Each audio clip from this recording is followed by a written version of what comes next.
I am Prasanna Mohanty. Welcome to the Federal. We will discuss about the new GDP numbers released today. It has surprised everyone. It is beyond expectation of any economist or industry expert. As against 7.3 that most were expecting, the result is much higher. The GDP growth is 8.2%. The same thing had happened in quarter one, which was to be 6.5%, but ultimately it went up to 7.8%. And in both these quarters, the numbers were higher because of very good performance by manufacturing and services. Now, services has been traditionally doing good, and that has been the pivot of our economy. It is the manufacturing which is very surprising, particularly because the industrial production of manufacturing and also the production of 8 core infrastructure sectors. Both are not only very subdued, they have been falling since FY22. In fact, it is the manufacturing which is surprising, because while manufacturing growth is shown to be 7.7 in quarter 1 and 9.1 in quarter 2, the manufacturing production, IIP, almost half of that in both the quarters, and that of core IIP or 8 infrastructure industries is even below that. So there is a clear mismatch between the manufacturing GVA that the GDP numbers provide and the manufacturing production from the production activities.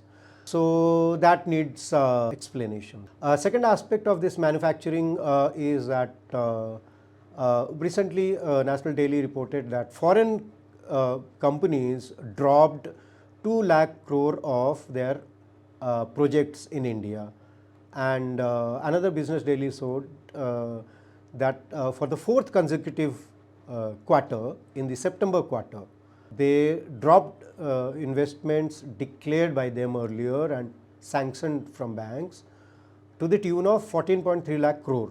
This is the 4th quarter fall, and it reached a level which crossed even the worst scenario that was seen in March quarter of FY19.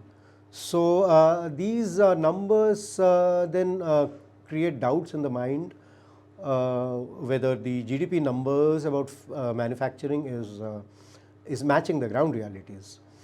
And the other aspect is consumption. Now, consumption is our main engine and contributes about 60% of the GDP. Now, if you look at first quarter and second quarter, both, the growth in consumption is much below the GDP. Again, that is a red flag. The third point is the discrepancies. Now, this is an element in expenditure GDP. It is the difference between production and expenditure, the two sides of GDP that we present. Now, ideally, the discrepancies or the difference between the two should be 1 to 1.5%. But if you look at the data, in quarter 2 it is 3.3, and in quarter 1 it was 2 point something. Both are much more than acceptable level of discrepancy. Previous 2 quarters, quarter 3 and quarter 4 of FY25, these were minus 3.1 each. Now, such data always raises doubts about the credibility of GDP data. Starting with the first chief economic advisor of this NDA government, Arvind Subramanian, it has been said that the GDP growth is overestimated. Mr. Subramanian himself had calculated that it was higher by 2.5 to 3.7 percentage point every year between 2012 and 2017. Again, this high manufacturing GVA, when the actual production is less, falling, low, and high discrepancies create doubt about the quality of GDP data.